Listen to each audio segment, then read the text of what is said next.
সুপ্রিয় দর্শক, আমরা এসেছিলাম মনোরঞ্জন করার জন্য এই সবুজের বলে নিলে।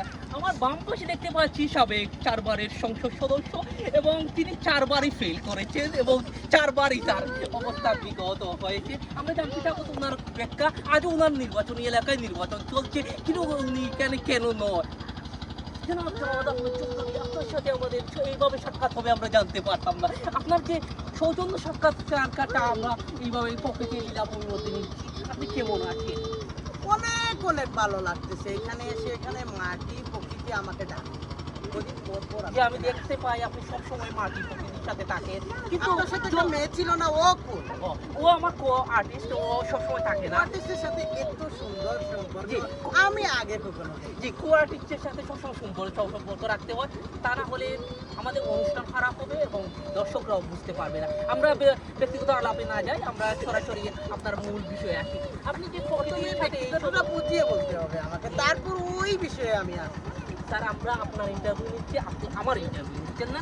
প্রথমে আমার জানতে হবে আপনার বিষয়, দর্শক, তারপর আপনি আমার বিষয়। না স্যার, আমরা জানতে চাচ্ছি যে দর্শককে এবং জনসাধারণকে কেন আপনি এত মাটির সাথে থাকেন এবং আপনি সবসময় থাকেন, কিন্তু তারপরও আপনি 4 বারের ইলেকশন করে বারবার ফেল হয়েছেন, কিন্তু তারপরও আপনি আবার বলছেন আবার করবেন। আজ জানি আপনার নিজ এলাকায় নির্বাচন চলছে, তারপরও আপনি এই এত দূর সারিঘাটে এসে বসে আছেন এ প্রকৃতির এক অপূর্ব লীলাভূমিতে, কিন্তু একা একা। আমরা এই জন্যই জানতে চাচ্ছি যে আপনি কি মনের দুঃখে না মনের কষ্টে এসেছেন এখানে?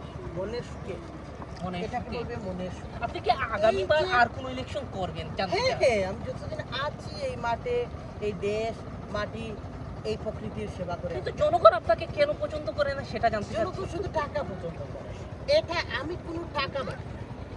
আমরা যতটুকু জানতে পারছি যে 4 বার তিনি ইলেকশন করেছেন, কিন্তু 4 বারে তিনি 70 কোটি টাকা খরচ করেছেন, কিন্তু এখন তিনি বলছেন যে টাকা তাই উনি পছন্দ করেন না। আমরা জানতে চাবো এই টাকার উৎস কোথায় থেকে। এই টাকাটা হচ্ছে কি, আমরা জানতে পারি যতটুকু আপনার টায়ার পয়েন্ট আছে এবং আপনার সাইকেল ঘর আছে, এই দুই ব্যবসা দিয়ে 70 কোটি টাকা কেমন করে কামালে এটা আমরা জানতে চাচ্ছি। এটার বয়সও বেশি দিন নয়, 2 বছর। আমরা জানতে চাচ্ছি এটা এত দূর থেকে আপনি কি স্মাগলিং এর ব্যবসা করেন? এই যে ইন্ডিয়া দেখতে পাচ্ছি, দর্শক একটু ইন্ডিয়া দিকে দেখান, এই যে ইন্ডিয়ার সাথে তিনি প্রতিদিন যাতায়াত করেন, আপনি কি এদিকে কোনো ধরনের কোনো এখানে আমার কিছু ব্যবসা। আচ্ছা, এটা আজ আপনাকে শুধু বলতেছি, আচ্ছা। এটা আমি আগে কোনো কাউকে বলি। আচ্ছা, আমার ওই এখান থেকে ওই যে সালমান খান আছে না, ওর সোজাসুজি ওই দিক থেকে অস্ত্র। ও আচ্ছা, আমার আপনি ওখানে স্মাগলিং এর দেখছেন ব্যবসা আপনি করেন। এটা ট্রাক উনি দ্বারা। ইনডাইরেক্টলি না, এটাই না, না, বোঝাচ্ছেন না, যে উনি পিস্তলের না, স্মাগলিং এর ব্যবসা smuggling করেন। না। তাহলে এটা আমি লিগ্যাল ওয়েতে একদম লাইসেন্স প্রাপ্ত একজন মানুষকে আপনি এটা লাইসেন্স বলতে প্রাপ্ত একজন মানুষ কিভাবে 70 কোটি টাকা কামায় সেটা আমরা আরো জানতে চাবো। হ্যাঁ। আমাদের সঙ্গেই থাকুন। পারেন। আপনি একটু সুন্দর প্রশ্ন করেন। জি, এই প্রশ্নের আলোকে আমি বলতে চাচ্ছি যে এই লাইসেন্সদারি যে বস্ত্রটা, এটা যদি আমি যে বাংলাদেশে সাপ্লাই দিই, তার পাকিস্তান, কাজাকিস্তান, উগান্ডা, উনিলালিয়া, উনি ইন্টারন্যাশনাল ভাবে চলে গেছে, আমার চ্যানেল ব্যান্ড হয়ে যেতে পারে। আমরা মূল বিষয় চলে যাচ্ছি।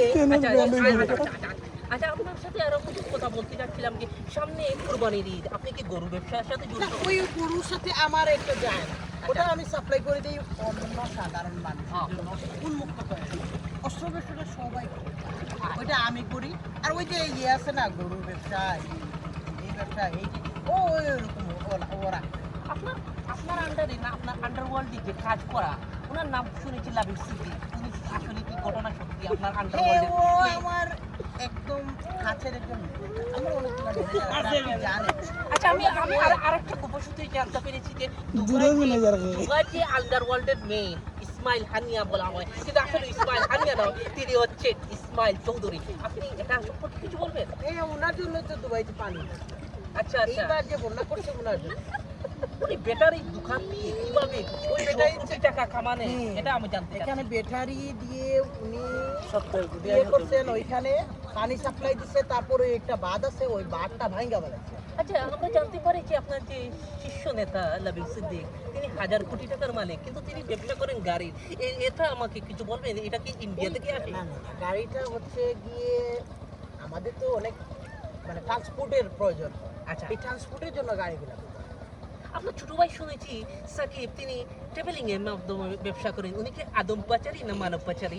না, উনি এই বিষয়ে যায় নাই এখনো, এখনো কিন্তু যায় নাই। ভবিষ্যতে যাওয়ার একটা মানে সম্ভাবনা আছে। আচ্ছা আচ্ছা আচ্ছা, ওকে আমি এই গত মাসে 500 কোটি টাকা দিচ্ছি, ব্যবসা তো ব্যবসা কর। ঘুরে ঘুরে ফিরে আপনি যে অবলীলা একেবারে সামনে সব আপনার কিছু লাগবে, বলছে। আমার তো সব আমি তো ট্যাক্স হোল্ডার। জি। আমি যত টাকা ট্যাক্স দেই Stop. তত টাকা বাড়ির মনে করেন সাথে। আপনার এই সারা সিলেটের মধ্যে কেউ দেয় না। আচ্ছা, আমি জানতে পেরেছি আপনি সোরালি, আপনার এক ভাই সোরালি মুরুখ দিয়ে বিভিন্ন জায়গায় বিভিন্ন সময়